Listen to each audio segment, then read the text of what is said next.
In this tutorial, you will learn how to replace the printhead. Open the top cover.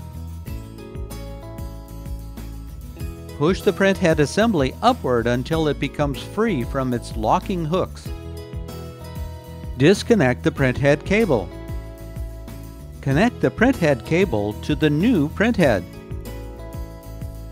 Place the mounting knob into its receptacle and press upward to secure the printhead into its locking hooks. Open the Printing Preferences control panel.